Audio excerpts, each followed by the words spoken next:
Hey yo, what's up mga kabayan? Narito tayo sa rooftop ng isang kondominyo at nakita nyo kung gaano kaganda ang panoramic view dito. Ayan, ang taas oh. Nasa rooftop tayo. Yes, nasa rooftop tayo hindi para mag sightseeing, kundi may trabaho ako dito na mag-control ako ng mousetrap. So umakyat lang ako dito sa taas para ipakita ko ang ganda ng lugar na pinagtatrabahuhan ko. Nasa rooftop tayo ngayon pero bababa din ako dahil ang trabaho ko ay mismong sa baba para mag-control ng mga mousetrap. Okay, trabaho lang. Walang personalan. Ganyan talaga ang aming buhay. OFW. Let's do it!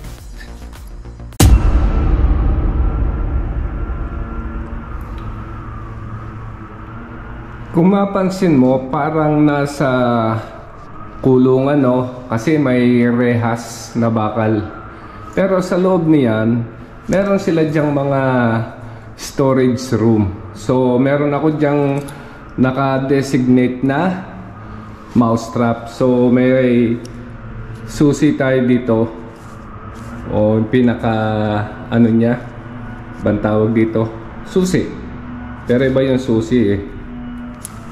Kasi kapag inilagay ko siya dito, ayan, nag-green light, ibig sabihin bukas siya. So pasok tayo sa loob. At dito sa loob may naka-designate ako o nakapwesto na mousetrap. Ayan siya. Number 1. So kahit dito sa taas ay meron pala akong naka-designate na mousetrap. Umpisa sa number 1 hanggang 24 na mousetrap ang naka-designate sa loob ng condominium na to. So ang dami. So okay, umpisahan ko na dito sa number 1. So okay, buksan ko lang to at checkin ko kung okay pa yung kanyang pain sa mousetrap.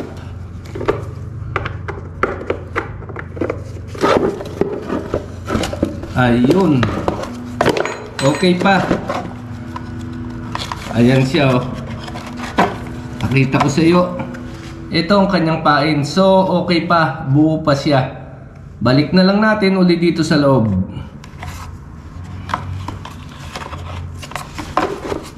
Sarado uli natin. At hayaan na lang uli natin siya dito sa kanyang pwesto hanggat hindi na uubos ang kanyang pain. Okay. So, okay, checkin ko isa-isa ang lahat ng mousetrap na to. Bale, 24 mousetrap to sa buong condominium. Malaking condominium to. At ayun, papakita ko na lang mga ilang sample para hindi naman humaba ang ating video. Ang mahalaga ay nakita mo o napanood mo kung anong merong klase ako ng trabaho dito sa bansang Italia. Dito sa abroad. Okay, tuloy ko lang ang aking trabaho. Let's do it! So okay, ayan, bale bababa na lang ako ng condominium. Nasa number 8 tayo. Nasa ika-8 palapag. So gagamit lang tayo ng ascensore ang tawag dito o elevator.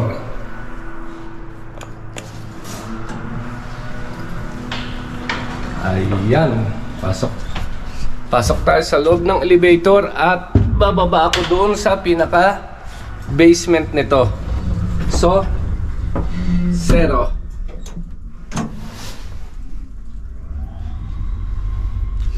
So okay, yung nasa taas na-check ko na silang lahat. So, bababa na lang ako sa pinaka-basement at doon naman ako mag-uumpisa na i-check ang mga mousetrap dito sa loob ng condominium.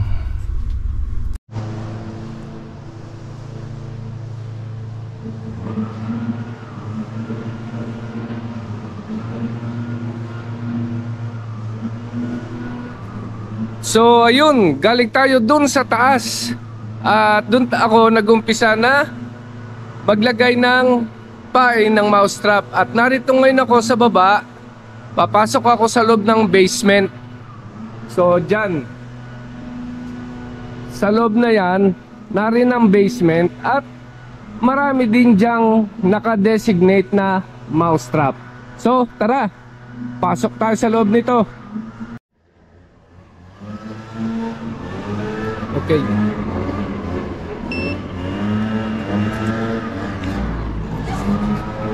Okay, pasok tayo sa loob nito.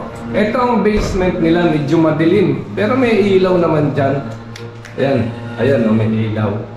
So may mga naka-designate din dito katulad nito.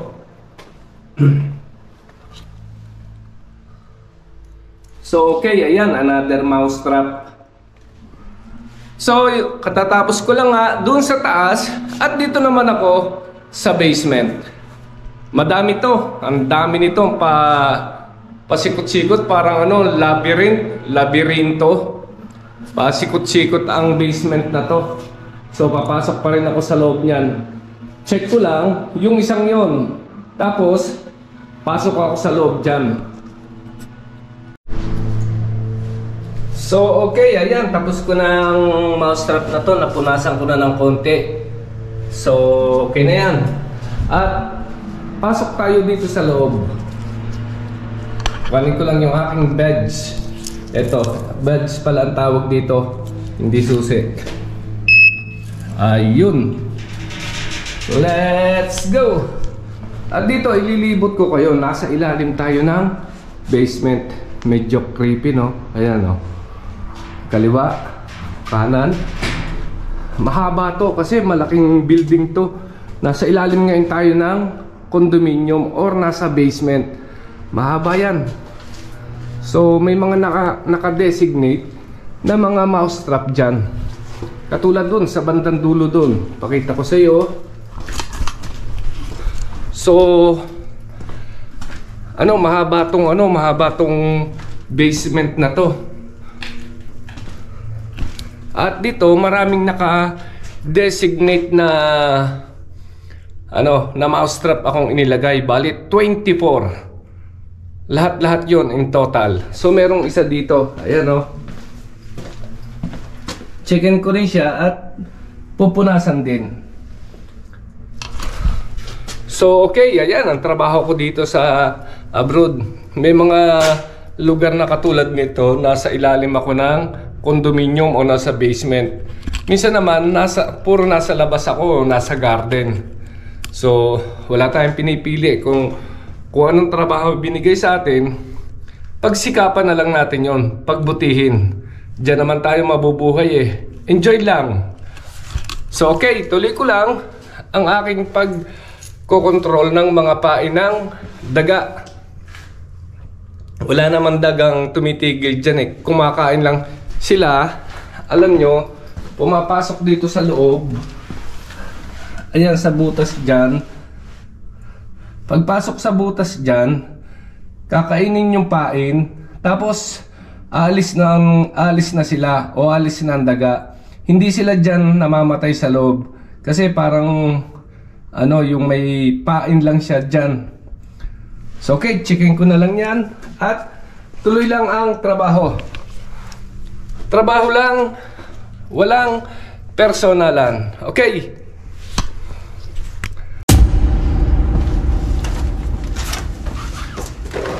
Okay, check natin to. Ayun, okay pa. Ito pain niya. Ayan o. Pakita ko. Itong pain niya, kinakain to ng daga. Pagpasok dito sa loob ng mousetrap.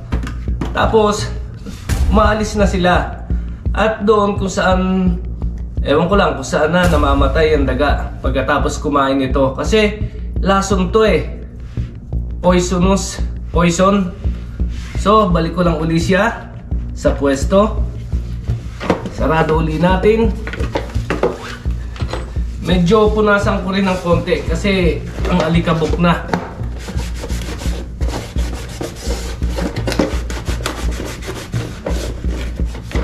para naman maganda-gandang tingnan. Kahit pa siya mousetrap, malinis tingnan.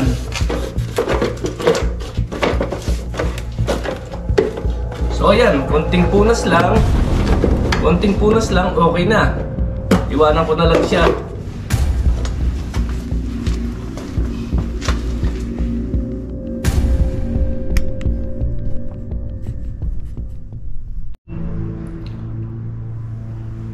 So okay, ayan, na tapos ko na ang mga mousetrap dyan sa loob ng basement.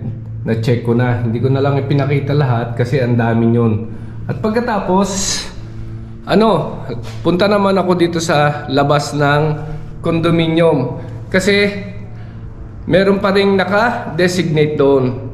Kasi nga ang dami. So, punta lang tayo sa labas tayo ng basement at punta naman tayo doon sa condominium, sa labas ng condominium. Meron din na naka-designate doon na mousetrap. Let's go! Labas lang tayo dito. Ayan, sa labas dyan. Okay, ayan, nasa labas na tayo ng condominium. Galing tayo dun sa taas, dun sa pinakataas dun. Ayan, ang taas. Tapos, pasok tayo dito sa loob ng basement.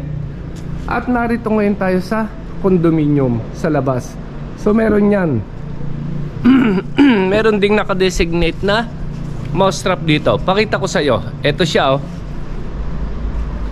Ayan. Meron pa siya dito. Okay, check ko na lang uli kung may pa siya, meron pa siyang pain sa loob.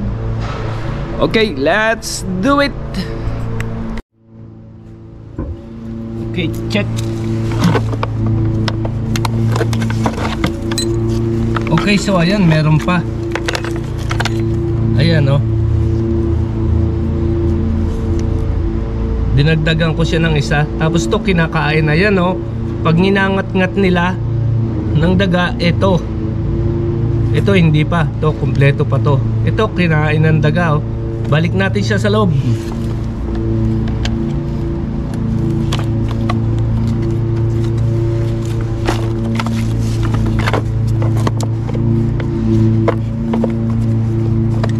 Tapos punasan ko na lang uli. Punasan ko na lang uli ng basahan para mukha siyang malinis.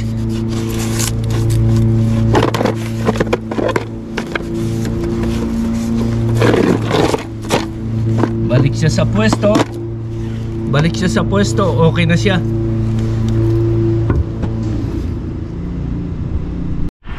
Okay, at nasa loob na nga ako ng service na sasakyan ng aking agency. Tapos ko ng trabaho. Alam niyo kung bakit nagustuhan ko ang trabaho na to? Napakadali lang at hindi delikado. Lalo na hindi ka may inip sa trabahong to. Palipat-lipat lang ng mga condominium para mag-control at maglagay ng pain dun sa mousetrap. O diba ang dali lang? Bale, ang trabaho nito Lunes hanggang Biyernes pag ganitong winter season. Kasi kapag winter season, dyan mas lumalabas ang mga daga. Doon ba sa mga lungga nila sa ilalim ng lupa. Kasi sobrang lamig sa ilalim. Umaakit sila, umapasok kung saan saan, alam nyo naman ang daga. Sumusuot kahit saan. Okay, back to kung bakit nagustuhan ko to. Napakadali lang. Lunes hanggang Biyernes lang. 8 oras. At alam mo, sumasahod ako dito sa totoo lang ng 1,500 euros mga kabayan. Oh, saan ka na? Nalilibang ka na?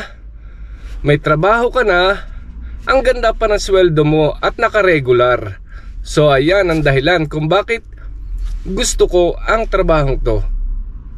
So hanggang dito na lang mga kabayan. Di ko na patatagalin ang aking vlog video tungkol dito sa trabaho kong to, kung bakit ko nagustuhan ang trabahong to. So okay, punta na lang uli ako sa ibang condominium para ituloy ang aking trabahong to. Pero dito ko na lang tinatapos ang ating vlog video. Maraming salamat sa iyong panonood, kabayan. Kung nagustuhan mo ang video na to, paki-like naman. At kung di ka pa nakasubscribe, baka naman paki-subscribe mo na rin sa channel kong ito. God bless us all. Bye bye.